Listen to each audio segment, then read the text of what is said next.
Good morning. कैसे हो आप सब? बेटा अब आप लोग अपनी ओपन करिए व्याकरण की बुक। आपको पता है हिंदी की 2 कॉपी बनानी है, एक लिटरेचर दूसरी ग्रामर। आपको पेन का यूज़ करना है, पेंसिल का यूज़ नहीं करना है। हमने कल आपको पढ़ाया था भाषा, जिसमें लिखित भाषा और मौखिक भाषा। लिखित भाषा जब हम लिख के समझाते हैं किसी चीज़ों को, और मौखिक भाषा क्या होती है जब हम किसी भी चीज़ों को बोल के समझाते हैं। ठीक, इसमें थर्ड टॉपिक आता है हमारा बोली।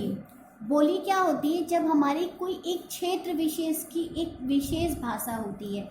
जैसे हरियाणा में क्या बोला जाता है? हरियाणवी। राजस्थान में राजस्थानी। और ब्रज में क्या बोला जाता है? ब्रज भाषा। वैसे वहाँ की एक क्षेत्र विशेष की भाषा होती है जिसे कहते हैं बोली। उसके बाद हमारा फोर्थ टॉपिक आता है लिपि। बोलते समय हमारे मुख से ध्वनि निकलती है। इन ध्वनि को लिखने के लिए कुछ विशेष चिन्ह होते हैं। इन चिन्हों को लिखने की रीति क्या कहलाती है? लिपि। हमारी क्या है? लिपि क्या है? हमारी लिपि है देवनागरी।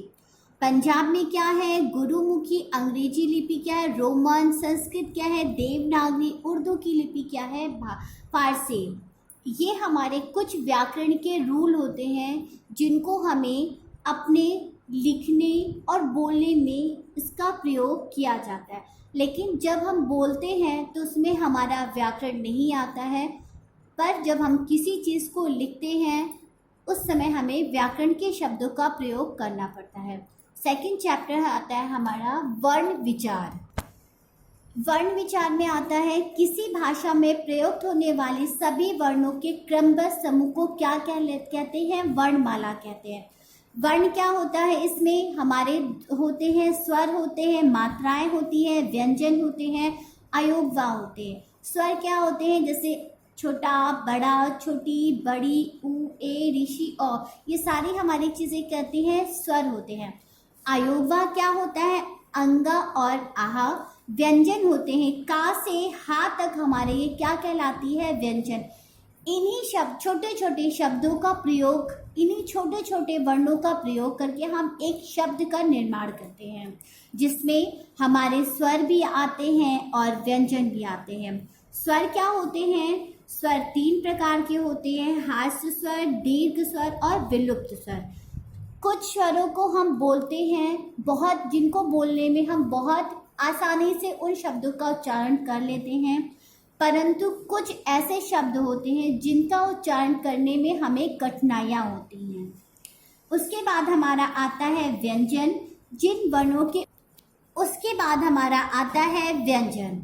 व्यंजन क्या होता है? जिन वर्णों के उच्चारण से मुख के भीतर से आने वाली वायु कंठ, जीभ, दांत और तालु में आदि में स्पर्श मतलब छूती हुई निकलती है, उन्हें क्या कहते हैं? व्यंजन कहते हैं। हमने अभी आपको क्या समझाया?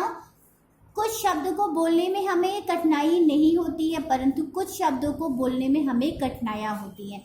जिन शब्दों को बोलने में हमें कठिनाइयाँ होती हैं वो कहलाते हैं व्यंजन।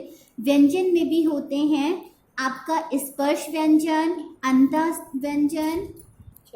उसके बाद है हमारा ऊष्म व्यंजन।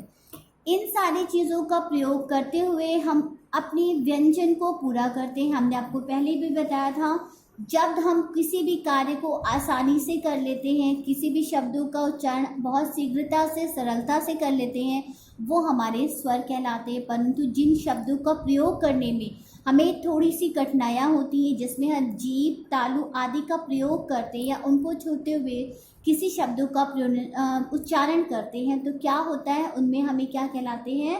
व्यंजन कहलाते हैं। Okay, thank you.